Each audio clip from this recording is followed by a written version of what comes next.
우리 함께 찬양하겠습니다. 우리 보혈을 지나 함께 찬양하겠습니다.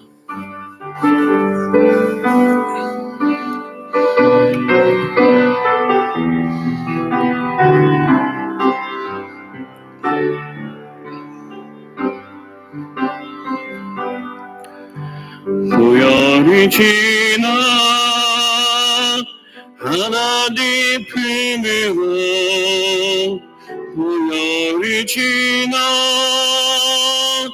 아버지 품으로 보혈이 지나 하나님 품으로 한 걸음씩 나아가네. 보혈이 지나 보혈이 지나 하나님 품으로 보혈이 지나 아버지 품으로 보혈이 지나 하나님 품으로 한 걸음씩 나아가네. 존귀한 주 보혈이 내 영이 새롭게 하시네. 존귀한 주 보혈이 내 영이 새롭게. 존귀한 주 보혈이 존귀한 주 보혈이 내 영이 새롭게 하시네. 존귀한 주 보혈이 내 영이 새롭게 하네.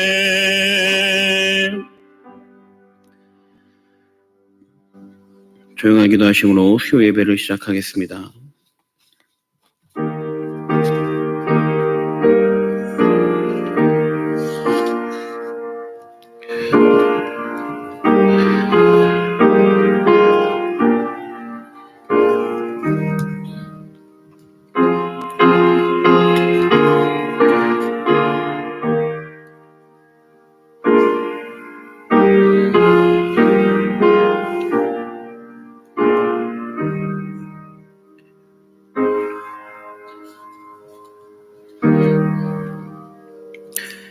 하나님이 나를 살피사 내 마음을 아시며 나를 시험하사 내 뜻을 아옵소서.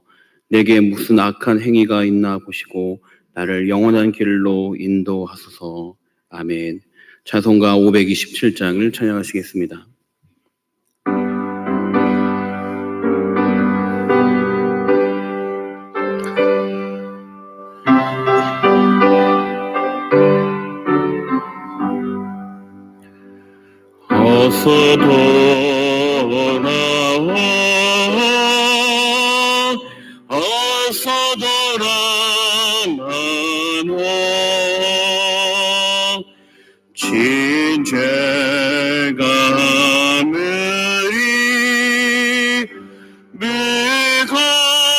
꼭 그 길로 주 얻지 못 감당하고 못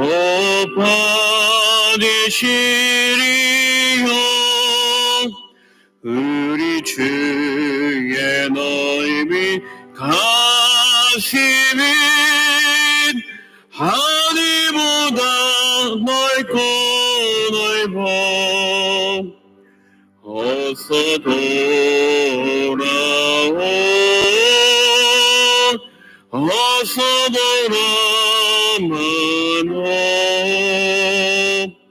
우리 주는 날마다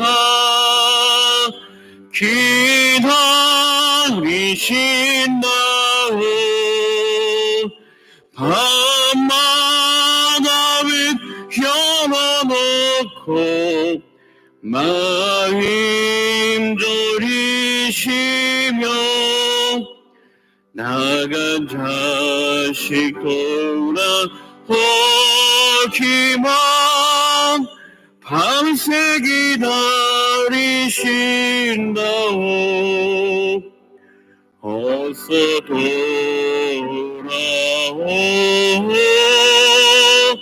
어서 돌아오노.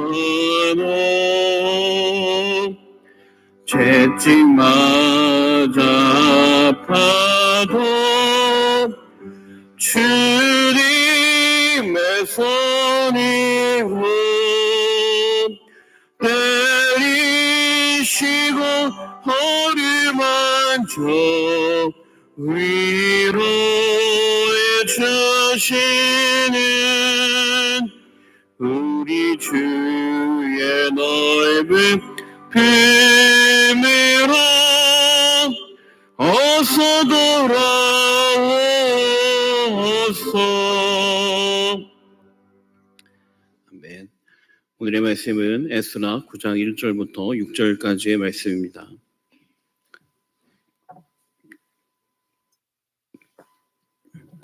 에스라서 9장 1절부터 6절까지입니다. 우리 말씀을 한 목소리로 함께 읽겠습니다. 이 일 후에 방백들이 내게 나와 이르되 이스라엘 백성과 제사장들과 레위 사람들이 이 땅 백성들에게서 떠나지 아니하고 가나안 사람들과 헷 사람들과 브리스 사람들과 여부스 사람들과 암몬 사람들과 모압 사람들과 애굽 사람들과 아모리 사람들의 가증한 일을 행하여 그들의 딸을 맞이하여 아내와 며느리로 삼아 거룩한 자손이 그 지방 사람들과 서로 섞이게 하는데 방백들과 고관들이 이 죄에 더욱 으뜸이 되었다 하는지라. 내가 이 일을 듣고 속옷과 겉옷을 찢고 머리털과 수염을 뜯으며 기가 막혀 앉으니 이에 이스라엘의 하나님의 말씀으로 말미암아 떠는 자가 사로잡혔던 이 사람들의 죄 때문에 다 내게로 모여오더라. 내가 저녁 제사 드릴 때까지 기가 막혀 앉았더니 저녁 제사를 드릴 때 내가 근심 중에 일어나서 속옷과 겉옷을 찢은 채 무릎을 꿇고 나의 하나님 여호와를 향하여 손을 들고 말하기를 나의 하나님이여 내가 부끄럽고 낯이 뜨거워서 감히 나의 하나님을 향하여 얼굴을 들지 못하오니 이는 우리 죄악이 많아 정수구리에 넘치고 우리 허물이 커서 하늘에 미치니이다. 아멘. 잠시 기도하겠습니다.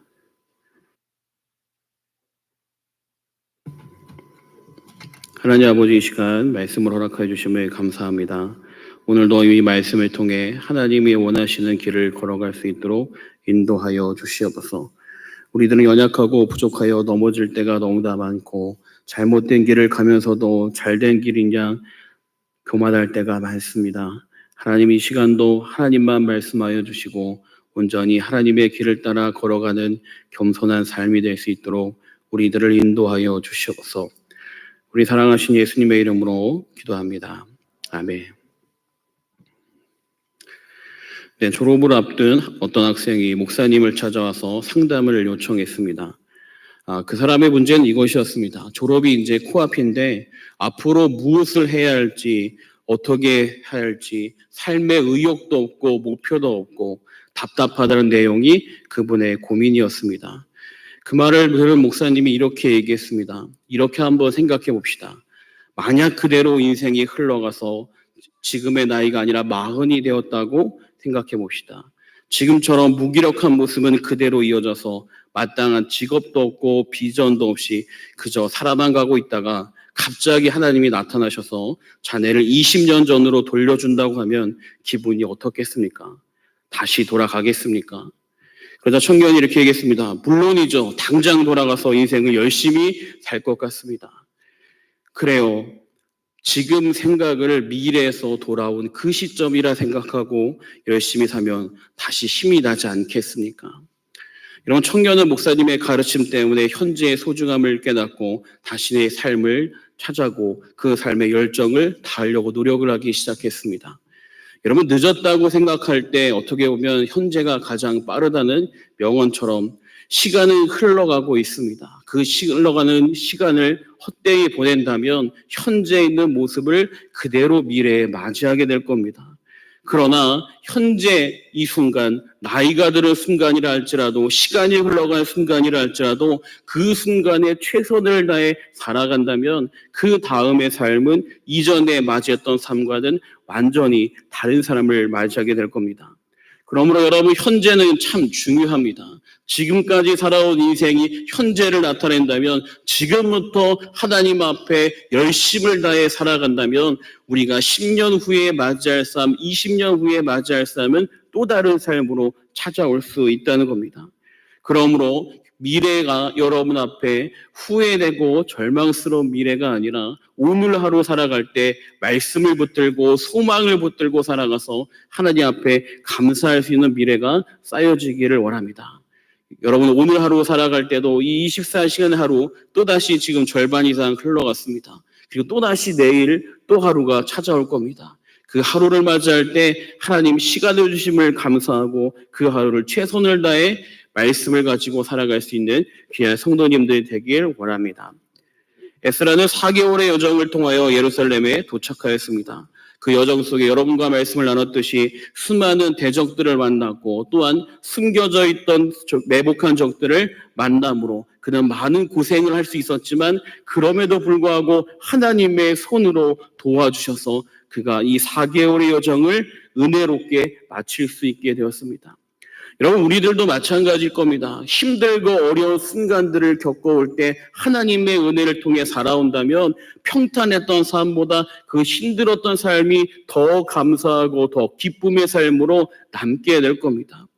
아마 에스라도 마찬가지였을 겁니다. 그 4개월 여정 속에 수많은 대적이 지나갈 때마다 하나님의 도우심의 손을 경험했으니까 그의 삶에 얼마나 많은 감사가 찾아왔겠습니까? 에스라 8장 35절과 36절의 말씀은 바로 에스라 일행과 함께 예루살렘으로 돌아와서 감사제단을 쌓는 내용이 35절과 36절의 말씀에 나오고 있습니다. 그렇게 감사를 표현하고 이제 삶을 정비해서 그가 가졌던 비전을 실현하려고 할 때가 바로 오늘 말씀의 순간입니다. 이제 왕의 조서를 받은 것 가지고 주변에 있는 총독들에게 조서를 나눠주었고 성전을 회복할 수 있는 기틀도 마련되어서 이제는 최선을 다해 이스라엘 민족을 하나님의 말씀으로 세우는 일을 시작하면 되는 그 시점이 바로 9장 1절입니다. 그렇게 준비가 막 되어서 이제 열심히 일을 시작하면 되는 그 순간 1절의 말씀을 보게 되면 이런 말씀이 나옵니다. 오늘 읽었던 말씀이죠. 이 이후에 방백들이 내게 나와 이르되 이스라엘 백성과 제사장들과 레위 사람들이 이 땅 백성들에게서 떠나지 아니하고 가나안 사람들과 헷 사람들과 브리스 사람들과 여부스 사람들과 암몬 사람들과 모압 사람들과 애굽 사람들과 아모리 사람들과 가증한 일을 행하여. 이 9장 1절에 시작한 말씀 보면 이 일 후에요. 그가 이제 하나님께 감사를 드리고 하나님의 일을 시작하는 그 시점에 방백들이 찾아와서 이스라엘 민족의 현주소를 말해주는 겁니다. 그 현주소는 무엇이냐? 너무나 심각한 영적 타락이 그들의 삶에 만연해 있는 거예요. 여러분, 이제는 문제를 회복할 시점을 바라보고 에스라가 큰 기대를 가지고 시작할 텐데 그가 맞이한 것이 무엇이냐? 이스라엘 민족의 모두가 다 범죄하고 있다는 거예요. 여러분, 이스라엘 민족들이 왜 포로로 붙들려갔습니까? 하나님 앞에 범죄함으로 심판을 받아 그들이 바벨론의 포로로 이끌려가 오랫동안 포로 생활하고 그리고 하나님의 은혜로 이제 돌아왔는데 그 돌아온 사람들이 다시 죄를 범하고 있는 거예요. 그들이 겉으로는 성전도 짓고 하나님 앞에 제사도 드리고 이제는 마치 거룩한 백성으로 준비된 것처럼 외형은 다 갖춰졌는데 그들 안에 여전히 죄의 모습이 그대로 있었던 거죠. 그들은 이방 민족들과 함께 살면서 그들과 결혼하고 수많은 죄를 저지른 거예요. 죄를 저질러 심판받았던 그들이 이제는 돌이켜야 되는데 또다시 죄의 발걸음으로 들어가고 있는 거죠. 여러분, 사사기에 보면 이런 패턴이 수없이 반복합니다. 하나님 앞에 죄를 지어서 심판받고 심판받음으로 고난받을 때 사사가 나타나 그들을 구원해 준 이야기가 사사기에 매번 반복되는 이야기예요. 그런데 어떻게 됩니까? 결국 다시 죄의 자리로 들어갑니다. 여러분, 이스라엘 민족의 모습을 보게 되면서 오늘 우리들의 모습을 또 다시 발견하게 됩니다. 하나님 앞에 하나님 안 하겠습니다. 하나님 이제는 이 죄를 저지르지 않겠습니다. 용서해 주십시오라고 간절히 눈물 흘리며 기도하지만 이 삶의 자리, 기도의 자리를 떠나서 내 삶의 자리에 돌아가면 언제 그러냐? 다시 죄를 반복하는 우리들의 모습을 발견하게 됩니다.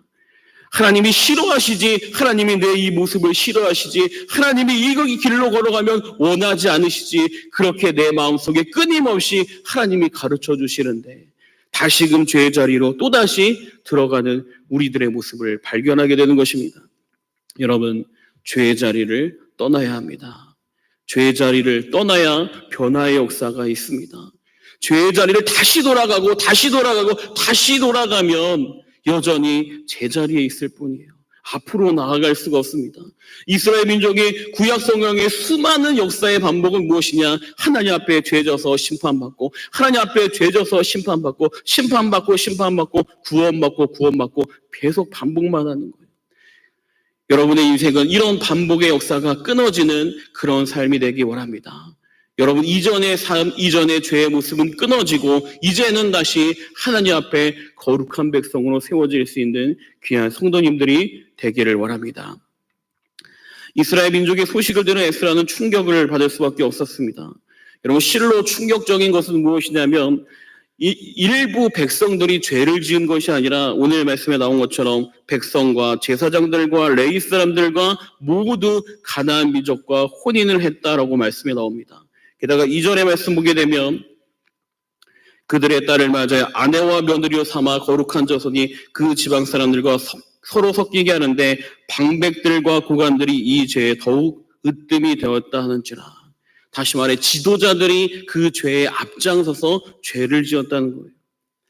여러분, 근데 여기 잘 봐야 할 것이 있습니다. 단순하게 이방 민족들과 그냥 결혼을 해서 교류를 한 것이 아닙니다. 왜냐하면 만약에 그렇게 되었다면 이스라엘 민족의 딸을 이방 민족 사람들이 결혼하고 또 이방 민족 사람들이 이스라엘 사람들과 결혼했을 겁니다. 그런데 이 말씀에 잘 보게 되면 이방 민족의 딸을 이스라엘 백성들이 데려다가 자기의 며느리와 아내로 삼은 겁니다.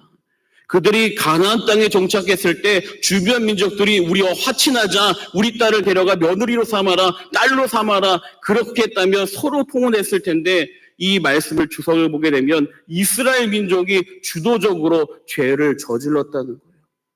그들이 그들의 눈을 보고 아름다운 여인들을 취하고 음란함을 즐기기 위해 이방 민족의 여인을 데려다가 자기들이 스스로 아내와 며느리로 삼은 것입니다. 그러므로 이건 화친이 아니라 철저하게 무엇이냐? 그들의 죄의 욕구이며 쾌락을 즐기기 위한 그들의 모습이었던 겁니다. 여러분, 하나님은 이스라엘 민족들이 가나안 땅 처음으로 입성할 때 결코 이방 민족들과 혼인하지 말라고 했습니다. 왜냐하면 이스라엘 백성들이 오랫동안 애굽의 노예로 살았습니다. 그들은 하나님의 백성의 삶이 아니라 애굽의 노예로 살면서 애굽의 향락적인 문화에 길들여져 있었어요. 그런 그들이 가나안 땅에 와서 이방 민족과 함께 산다면 다시 그들의 모습이 죄의 모습으로 돌아가니까 하나님을 결코 그들이 이방 민족과 화친하지 못하도록 막으신 거예요. 그들의 거룩의 삶이 준비되지 않았기 때문에 그들의 삶이 하나님의 백성으로 세워질 때까지 결코 그들과 하나 되지 말라고 막으신 겁니다. 근데 여러분, 지금 이스라엘 민족은 그들이 가나안 땅 처음으로 들어갔을 때와 너무나 닮아 있습니다. 애굽의 노예로 있다가 가나안 땅에 들어갔던 이 모습과 바벨론의 포로로 오래 있다가 다시 이스라엘 땅으로 돌아갔을 때 그들의 삶은 똑같은 상황인 거죠. 바벨론의 향락적인 문화를 즐기던 그들이 가나안 땅에 들어갔을 때 그들의 삶은 거룩의 삶이 아니라 여전히 죄의 삶에 물들어져 있는 겁니다.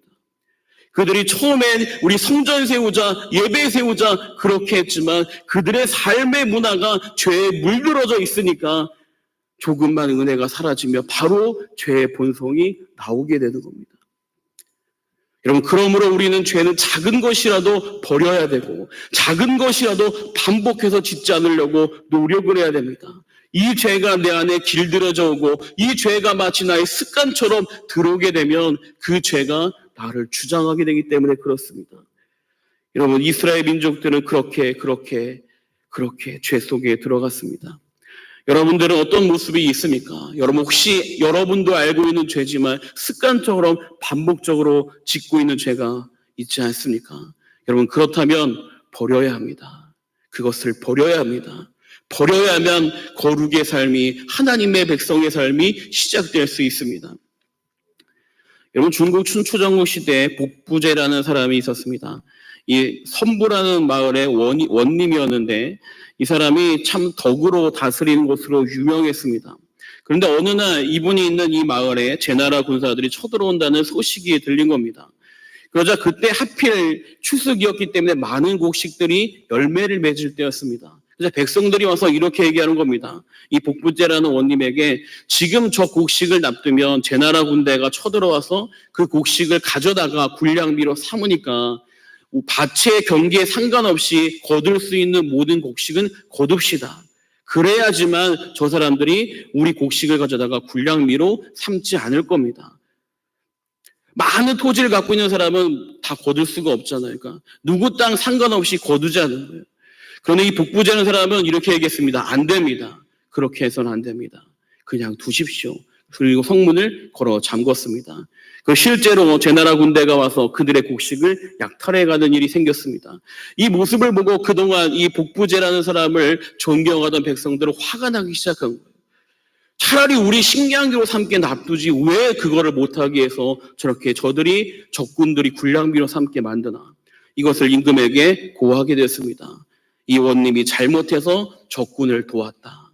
그러자 임금이 이를 불러다가 물어본 겁니다. 너는 도대체 왜 적군을 도왔느냐? 왜 적군의 군량미를 삼도록 놔뒀느냐? 그러자 이 복부제가 이렇게 얘기했습니다. 적군은 와서 한 번 가서 1년으로 끝나지만 지금 저들이 자신들의 마음대로 남의 밭에 들어가 곡식을 거두는 것을 경험하게 되면 그 삶의 습관이 10년 이상 갈 것입니다. 그러므로 작은 것 희생하는 있다 하더라도 죄를 경험하는 일을 결코 해서는 안 됩니다. 여러분, 임금은 그의 이야기를 듣고서 그의 지혜를 탐복하고 돌려보냈다는 이야기입니다. 그럼 이것은 무엇을 말하겠습니까? 죄는 작은 것이라도 내 안에 들어오면 그것이 마치 우리와 하나 된 것처럼 죄의 삶의 모습으로 번져가기 시작하는 겁니다. 죄를 통해 죄를 버릴 때 나의 삶이 희생되는 것이 있다 하더라도 작은 것들이 희생된다 할지라도 과감하게 우리는 죄를 버려야 합니다. 그래야지만 죄가 우리 안에 들어오지 않는 것입니다. 시편 97편 10절 말씀 보면 이렇게 말씀이 나옵니다. 우리 한번 함께 읽겠습니다. 여호와를 사랑하는 너희여 악을 미워하라. 그가 그의 성도의 영혼을 보존하사 악인의 손에서 건지시느니라. 여호와를 사랑하는 자, 하나님을 사랑하는 자, 하나님을 믿는 자, 악을 미워하라라고 말하고 있습니다. 여러분, 죄를 미워하는 여러분 되기 바랍니다. 죄를 버릴 수 있는 여러분 되기 바랍니다. 작은 죄라도 버리려고 노력할 때, 여러분 삶에서 끊어지려고 노력할 때 여러분의 삶에 하나님이 원하는 거룩한 삶으로 바뀌어지게 될 줄 믿습니다. 에스라는 이스라엘 민족의 죄를 바라보며 비참한 심정에 빠졌습니다. 3절의 말씀 보게 되면 내가 이 일을 듣고 속옷과 겉옷을 찢고 머리털과 수염을 뜯으며 기가 막혀 앉았으니, 얼마나 마음이 아팠으면 옷을 찢고 게다가 머리털과 수염을 막 자기가 뜯은 거예요.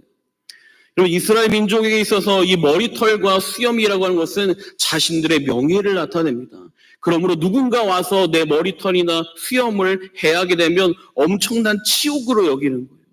그런데 지금 에스라는 자기 머리털과 수염을 막 뜯는 거예요. 왜 그렇습니까? 그만큼 이 죄가 심각해서 말을 할 수 없으니까, 마음이 너무 아파 견딜 수 없으니까 지금 그렇게 한 겁니다. 여러분, 지금 이스라엘 백성들은 이방 민족과 이렇게 통혼해서 죄를 짓는 것에 대해 분노하지 않아요. 왜 그렇습니까? 이미 죄가 일반화됐기 때문에 그렇습니다.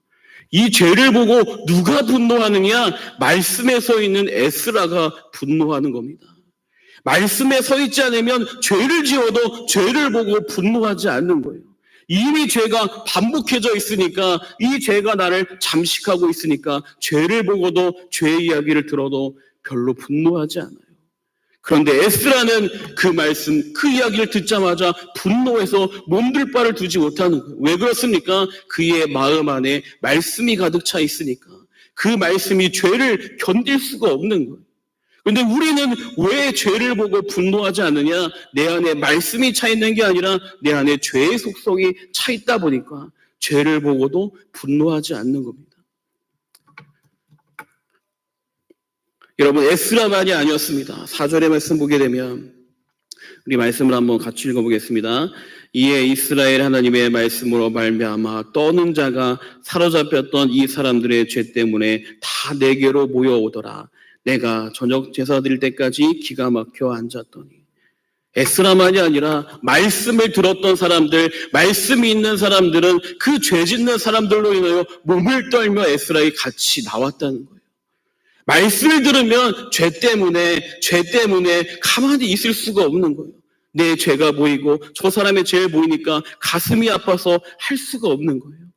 여러분, 그러므로 우리에게 필요한 것은 무엇이냐? 내가 죄를 버리려고 하는 것이 아니라 내 안에 말씀을 채워야 하는 겁니다. 말씀을 끊임없이 읽고 말씀을 끊임없이 암송하며 말씀대로 살려고 말씀을 붙잡을 때 그 말씀이 나의 죄를 드러내고 그 죄로 인해 의로운 분노가 일어나게 되는 겁니다. 말씀이 없으니까 힘이 없는 거예요. 여러분, 우리 이 감리교회를 세웠던 웨슬리 목사님, 이 웨슬리 목사님이 설교했던 일기들을 보게 되면 참 재미있는 부분들이 나옵니다. 참 이 목사님은 상당히 이성적이었던 것 같아요. 왜냐하면 그분이 말씀을 전하는데 말씀을 듣다가 전기를 맞은 것처럼 감전된 것처럼 부들부들 떨다가 쓰러지는 사람들의 모습이 일기에 기록되어 있어요. 말씀을 듣고 막 기절하고 쓰러지는 거예요. 막 기도해서 한 게 아니라 말씀을 듣는데 벼락 맞은 것처럼 부들부들 떨다가 쓰러진다는 거예요. 그거를 그렇게 차분하게 다 적어 놓으셨어요. 대단하시죠, 목사님이. 여러분, 말씀을 들으면 그 말씀이 나로 하여금 내 죄를 발견할 때 죄가 심한 사람은 견딜 수가 없어서 그 말씀 때문에 쓰러지고 그렇게 돌아간 거예요. 지금 에스라와 이 사람들, 말씀에 붙잡힌 사람들은 죄에 사로잡힌 사람들을 바라보면서 가만히 있지를 못하는 겁니다. 여러분, 말씀이 있을 때 여러분 삶에 변화가 있습니다. 말씀을 붙드는 여러분 되길 바랍니다. 여러분, 이들이 말씀 붙들고 어디로 모입니까? 예배로 모이는 거예요. 예배 자리를 사모하여 나와서 말씀을 붙드는 자들은 그 죄에 대해 분노하게 되는 겁니다. 그러나 예배 자리에 나오지도 않고 죄의 일상화되어 있는 사람들은 그 이야기를 듣고 아무 느낌이 없습니다. 여러분, 그런데 어떻게 보면 지금 정작 이 말씀을 붙들고 회개할 사람들은 그 죄를 지은 사람들이잖아요. 지금 모인 사람들은 어떤 사람들입니까? 죄를 지은 사람들이 아니라 말씀을 붙들고 있는 사람들입니다. 그렇다면 쉽게 생각할 때, 아니, 죄 지은 사람들이 와서 회개해야 변화의 역사가 있을 텐데 죄도 안 지은 사람들이 모여서 기도한다고 이 나라가 뭐가 바뀌겠어? 이렇게 생각할 수도 있겠죠. 여러분, 지금 정말로 예배 드릴 사람들, 그 말씀을 들을 사람들은 이 자리에 없는 사람들이잖아요. 우리는 말씀을 사모에 다 모였으니까. 근데 여러분, 10장 1절의 말씀 보면 새로운 모습을 우리에게 보여주고 있습니다. 우리 말씀을 한번 같이 읽어보겠습니다. 에스라가 하나님의 성전 앞에 엎드려 울며 기도하여 죄를 자복할 때 많은 백성이 크게 통곡하며 이스라엘 중에서 백성의 남녀와 어린아이의 큰 무리가 그 앞에 모인지라. 여러분, 무엇이냐면 지금 이 에스라가 그 말씀에 붙들린 사람들과 함께 모여서 통곡하며 기도하는 거예요. 이들이 죄를 지은 게 아닙니다. 자신의 죄처럼 여기며 통곡하며 기도할 때 수많은 백성들이 함께 모여서 나왔다는 겁니다. 여러분, 이것이 참 중요한 거예요. 그들이 죄를 지은 게 아니에요. 그들은 죄 앞에 말씀에 사로잡혀 기도했을 뿐인데 죄 지은 사람들이 나오기 시작한다는 겁니다.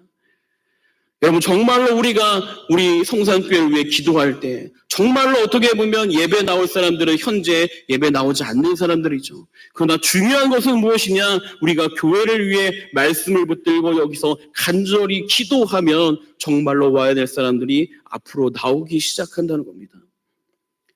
여러분, 코로나로 인해 어떻게 보면 지금 예배의 열정이 사라지고 있습니다.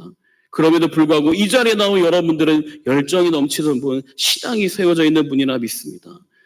여러분, 그러나 우리가 모여서 열심히 기도하면 이 에스라와 그 말씀을 붙드는 사람처럼 간절히 통곡하며 기도하면 이런 영적인 흐름이 다시금 모여지는 역사가 이루어지게 될 줄 믿습니다. 여러분, 그러므로 우리는 죄를 지은 사람을 볼 것이 아니라 우리가 할 것을 바라보면 되는 겁니다. 말씀을 붙들고 기도하면 그 다음의 역사는 하나님이 하시는 겁니다. 여러분들 한 분 한 분이 기도의 사람들이 되기를 원합니다. 한 분 한 분들이 말씀의 사람이 되기를 원합니다. 그렇게 될 때 하나님의 역사가 여러분과 함께하게 될 줄 믿습니다. 시간 기도하겠습니다.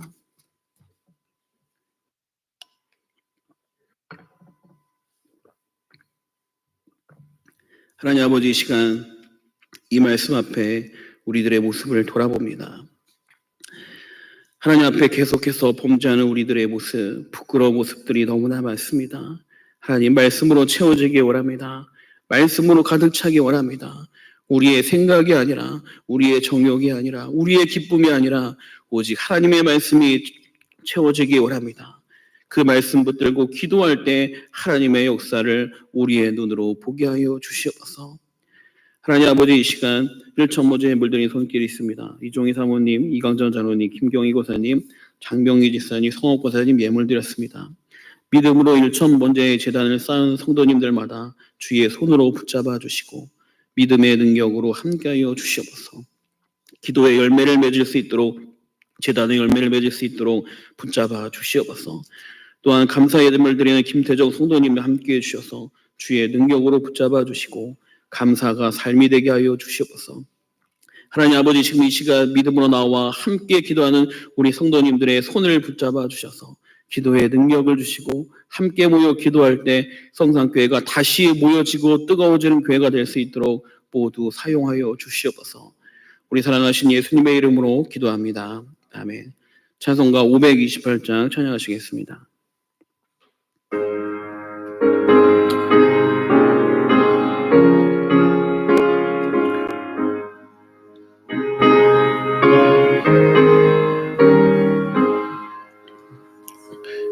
예수가 우리를 부르는 소리 금성피디러워 문 앞에 나와서 사면을 보 우리를 오라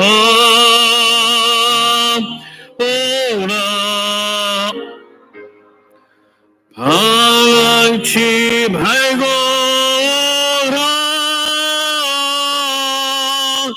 죄 있는 자들아 이리 오라 주 예수 앞에 오라 간절히 오라 주실 때에 우리는 지체하려 주님의 은혜를 외하니 받고 못들에 취하려나 오라 오라 방황치 말고 오라 죄인된 자들아 이리 오라 주 예수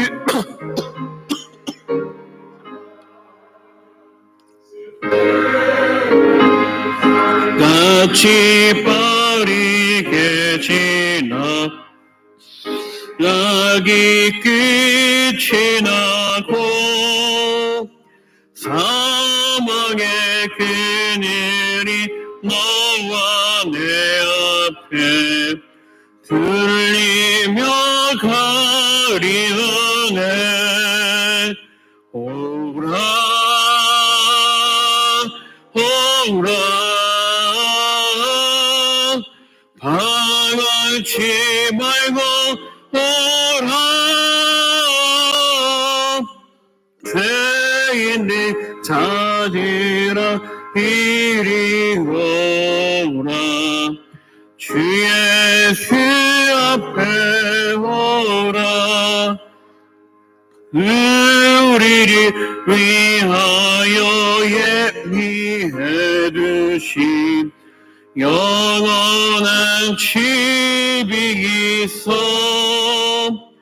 죄 많은 세상을 떠나게 될 때 영접해 주시겠네 오라 오라 방황치 말고 오라 죄인된 자들아 이리 오라 주 예수 앞에 오라. 네, 주기도하심으로 수요 예배를 마치도록 하겠습니다. 하늘에 계신 우리 아버지 나라의 마옵시오며 뜻이 하늘에서 이루어진 것 같이 땅에서도 이루어지이다. 오늘날 우리에게 일용할 양식을 주옵시고 우리가 우리에게 죄 지은 자를 사하여 준 것 같이 우리의 죄를 사하여 우리를 시험에 들게 하지 마옵시고 다만 악에서 구하옵소서. 대개 나라와 권세와 영광이 아버지께 영원히 있사옵나이다. 아멘.